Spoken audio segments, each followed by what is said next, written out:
Hello दोस्तों, आप सभी का एक नई वीडियो में स्वागत है और आज मैं आप लोगों को एक इंटरेस्टिंग स्टोरी बताने जा रहा हूं।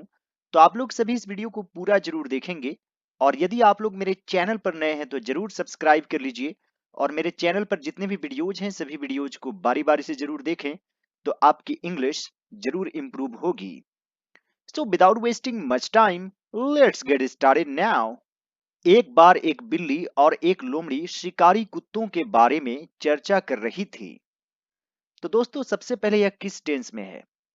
यहां पर है चर्चा कर रही थी, यानी कि यह पास्ट कंटिन्यूअस टेंस में है। सबसे पहले सब्जेक्ट, फिर वाज वर, फिर वर्ब में आईएनजी फॉर्म लग जाता है और फिर ऑब्जेक्ट लिखते हैं।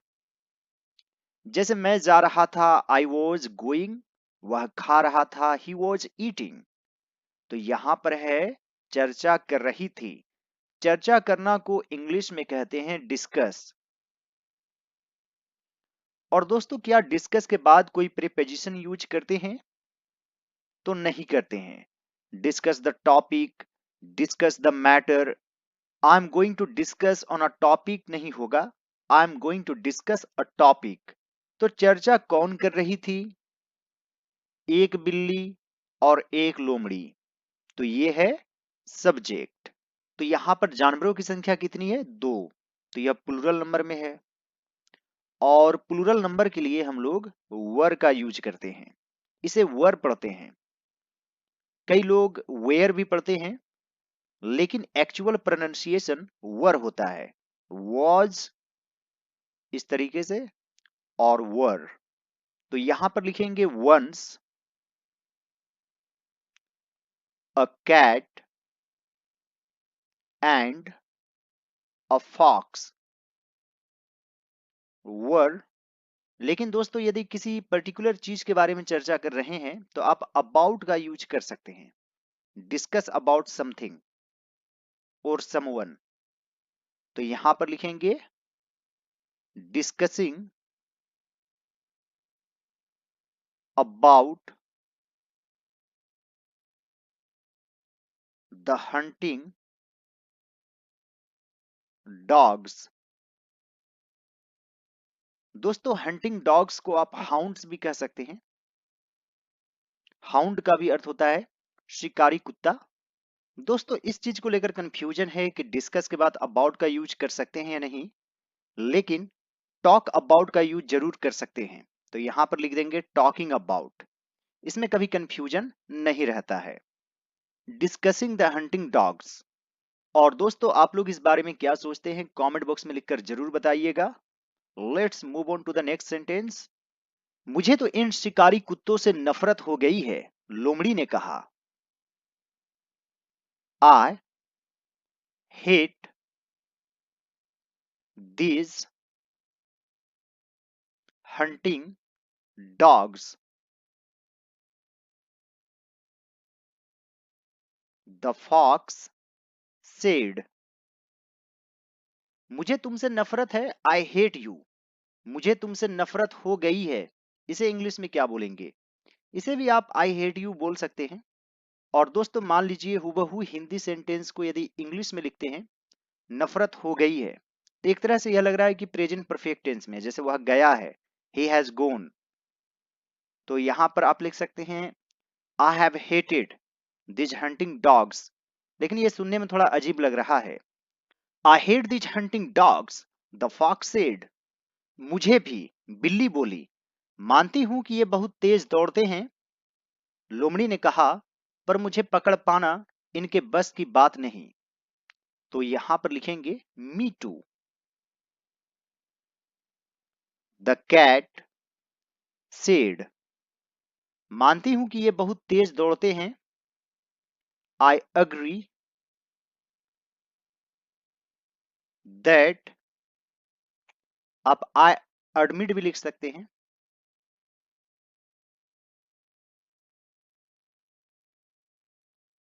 They run very fast.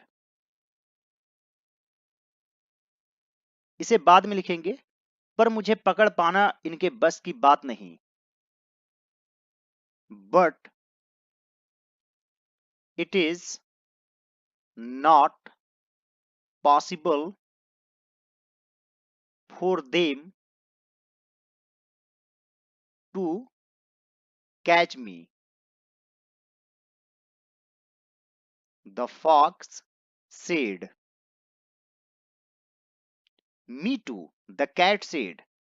I agree that they run very fast, but it is not possible for them to catch me. The fox said. मैं इन कुत्तों से बचकर दूर निकल जाने के कई तरीके जानती हूं। तो यह सिंपल प्रेजेंट टेंस में है। तो यहां पर लिखेंगे I know many methods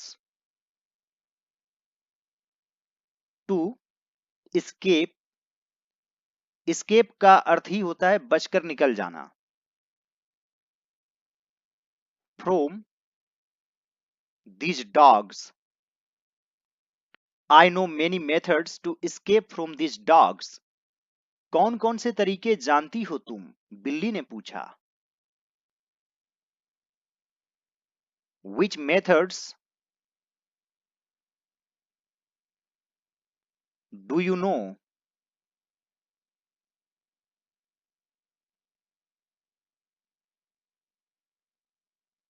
The cat asked। Which methods do you know? The cat asked। कई तरीके हैं। There are many methods।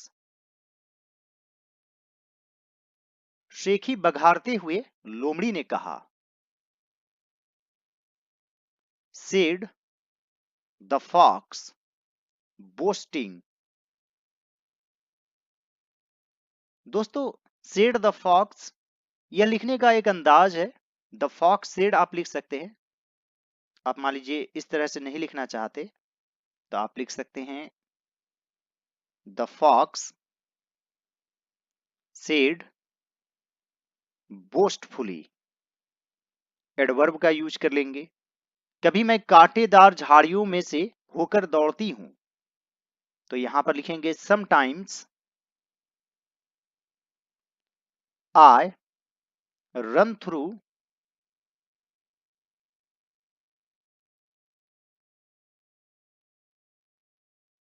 थोर्नी bushes.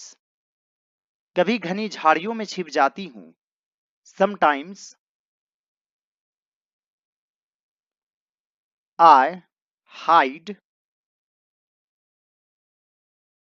in the dense bushes। There are many methods, the fox said boastfully। Sometimes I run through thorny bushes, sometimes I hide in the dense bushes। कभी किसी मांद में घुस जाती हूं। इन कुत्तों से बचने के अनेक तरीकों में से ये तो कुछ ही हैं।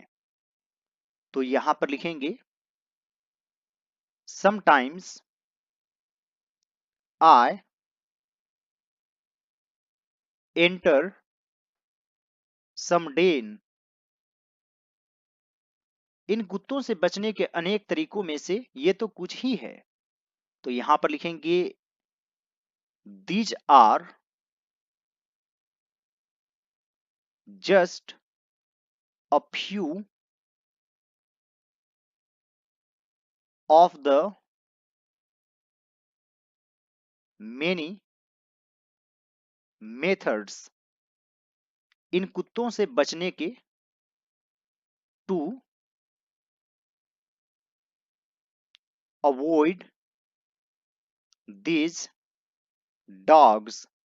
Sometimes I enter some den। These are just a few of the many methods to avoid these dogs। मेरे पास तो सिर्फ एक ही अच्छा तरीका है, बिल्ली ने कहा। I have only one good method। आप चाहें तो वे भी लिख सकते हैं। The cat said। I have only one good method, the cat said। ओह बहुत दुख की बात है, केवल एक ही तरीका, खैर मुझे भी तो बताओ वह तरीका, लोमड़ी ने कहा। Oh, very sad.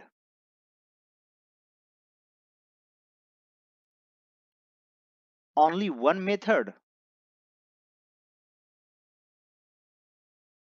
खैर मुझे भी तो बताओ वह तरीका। खैर के लिए आप वेल का यूज कर सकते हैं, वेल या फिर any way.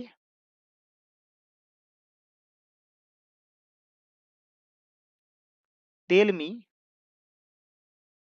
That method too. Oh, very sad, only one method.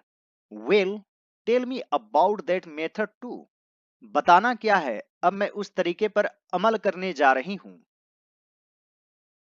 यहां पर आप लिख सकते हैं व्हाट कैन आई से, या फिर what to tell you.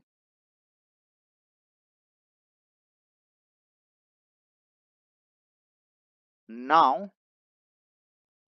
I am going to implement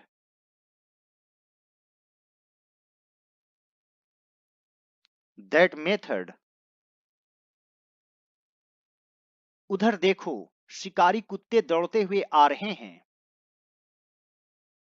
Look over there, hunting dogs are coming running। यानी कि दौड़ते हुए, इसलिए आईएनजी फॉर्म यूज किया गया है। What can I say? Now I am going to implement that method। Look over there, hunting dogs are coming running। यह कहते हुए बिल्ली कूदकर एक पेड़ पर चढ़ गई। कर रहने से हम लोग बीच में एंड का यूज करते हैं और उस वर्ब को ही पहले लिखते हैं जिसमें कर लगा रहे। यह कहते हुए, सेइंग दिस। द कैट, कूदकर यानी कि जंप्ड। फिर यहां पर एंड यूज करेंगे, एक पेड़ पर चढ़ गई, climbed a tree. Saying this the cat jumped and climbed a tree. वह कुत्तों से बचने के लिए एक एक कर कई तरीके आजमाती रही। तो यहां पर लिखेंगे she kept trying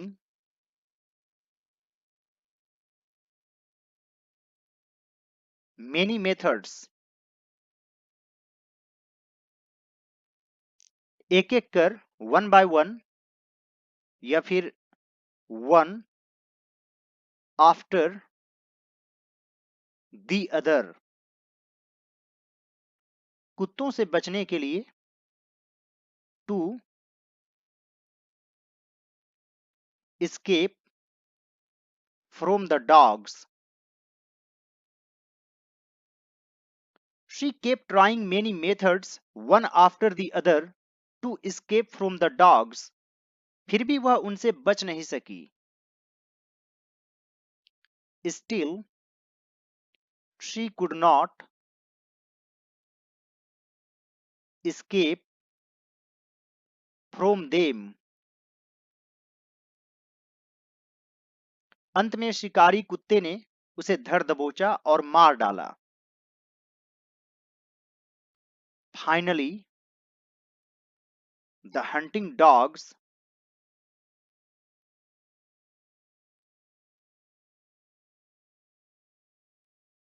caught her and killed her। Still she could not escape from them। Finally the hunting dogs caught her and killed her। बिल्ली लोमड़ी पर तरस खाती हुई मन ही मन बोली, ओह बेचारी, लोमड़ी मारी गई। The cat felt pity for the fox and said to herself। यानी खुद से बोली मन ही मन, आप यहां पर इन हर माइंड का भी यूज कर सकते हैं। Said in her mind, oh the poor, poor का अर्थ यहां पर बेचारा या बेचारी है। फॉक्स वॉज किल्ड, यानी मारी गई, पैसिव वॉइस में, जैसे एक पत्र लिखा गया, a letter was written. The cat felt pity for the fox and said to herself, oh the poor fox was killed. इस स्टोरी का मोरल क्या है? अनेक तरकीबें आजमाने की बजाय एक ही सधी हुई तरकीब पर भरोसा करना चाहिए। Instead of trying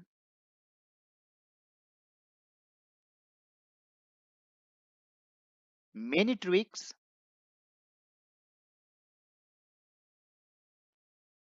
one should rely